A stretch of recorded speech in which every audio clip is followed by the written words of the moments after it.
Yesterday, I spoke with Yanira Arias from Alianza Americas, who's a temporary protected status recipient born in El Salvador and part of the coalition dueling with the Trump administration in court over the future of TPS. They are very savvy moving their influences on how not to use those appointed judges, but Republicans in the district, in the 9th district, but also the strategy of intimidation toward judges. I'm Roman Gressier, the editor of El Faro English. This is our weekly podcast, Central America in Minutes.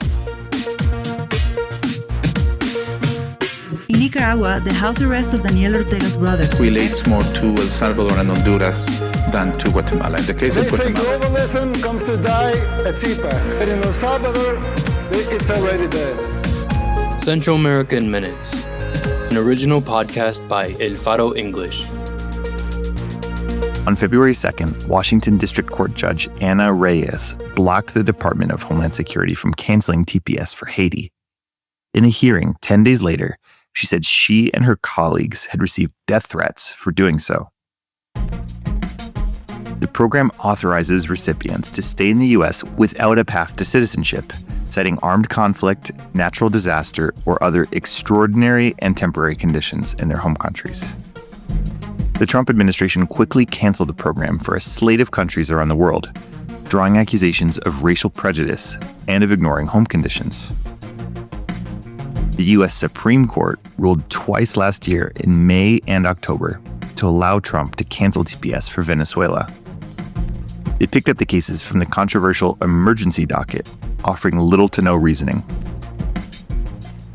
Meanwhile, the case for Honduras, Nicaragua, and Nepal has ping-ponged between the district and appeals courts. The legal status of around 12,700 TPS holders from Nepal, 72,000 from Honduras, and 4,000 from Nicaragua is on the line. This is according to congressional figures cited by the National Immigration Forum. The numbers are approximate as of last July.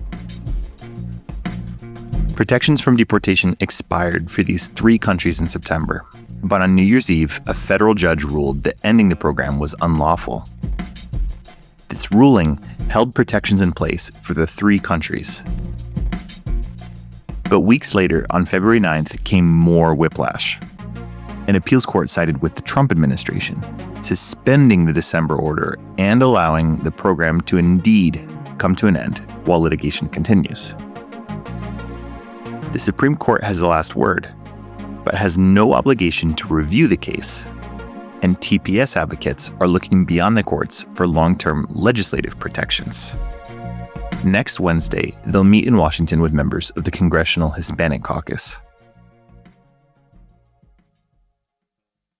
Every week, we translate Central America in under 10 minutes.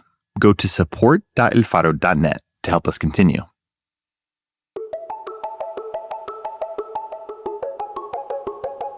Next, to Guatemala. On February 18th, a judge internationally sanctioned for election meddling overturned an arrest warrant against former president and coup leader Jorge Serrano Elias, who's now 80 years old. 33 years ago, Serrano Elias staged a self-coup known as the Serranazo. He dissolved Congress and the Supreme Court, leading to more than 13 criminal charges, including violating the Constitution, rebellion, embezzlement, and fraud. He's been a fugitive in Panama since 1993, where he regularly comments on Guatemalan politics, and even published a book. Now, without an arrest warrant, Serrano Elias could return to Guatemala to resolve his legal situation personally.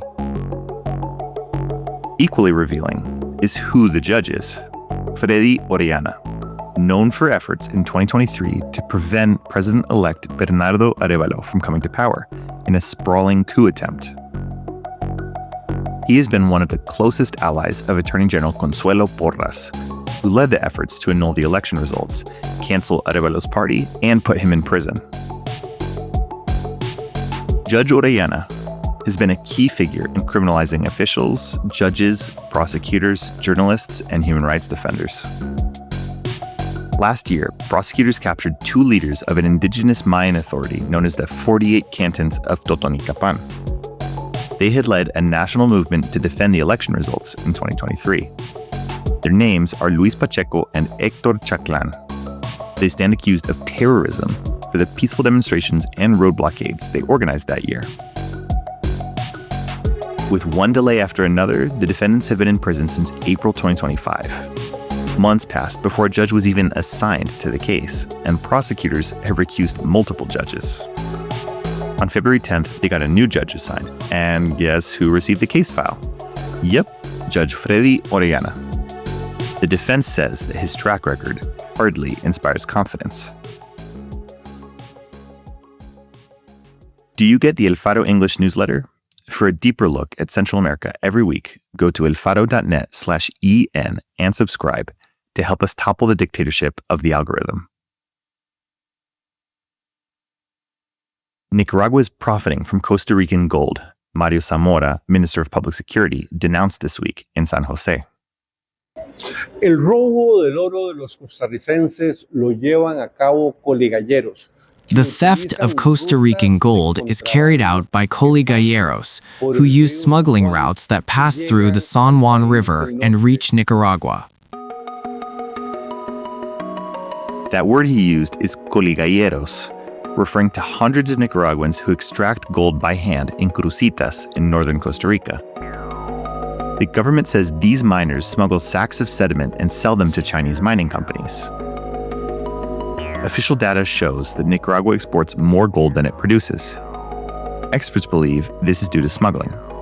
The Costa Rican government estimates that the gold siphoned from crucitas is worth $252 million a year.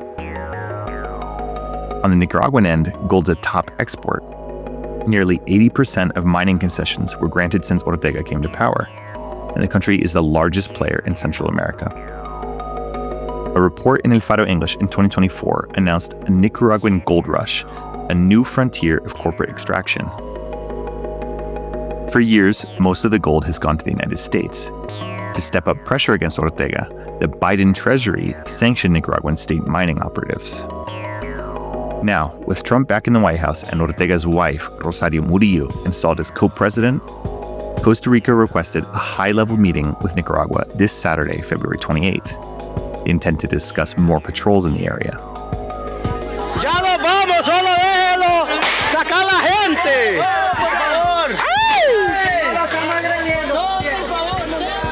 This is audio from Extra TV in August 2025, when the Costa Rican police raided a mine to expel some 400 miners. The miners said they would leave, but needed to get people out first. Incidents like this only fuel Costa Rica's attempts to legalize mining. The Costa Rican government is inching toward reversing the ban on open-pit mining that they approved in 2010. The outgoing Rodrigo Chavez administration took the first step at the end of 2025 with a proposal to legalize open-pit mining in crucitas. They argued that this would control gold theft, environmental damage, and social crisis in the area. But specialists conclude the initiative isn't technically sound and seems more like a way to justify mining while sidestepping enormous environmental costs.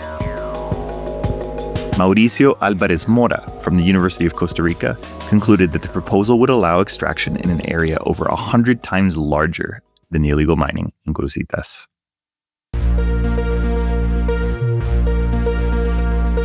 Thanks for streaming Central American Minutes. This episode was written by Yuliana Ramazzini, Gabriel Labrador, and me, Roman Gressier. Sound design by Omnian and support from the Canada Fund from Local Initiatives. Find us wherever you do your streaming, and we'll be back next week. Hasta pronto.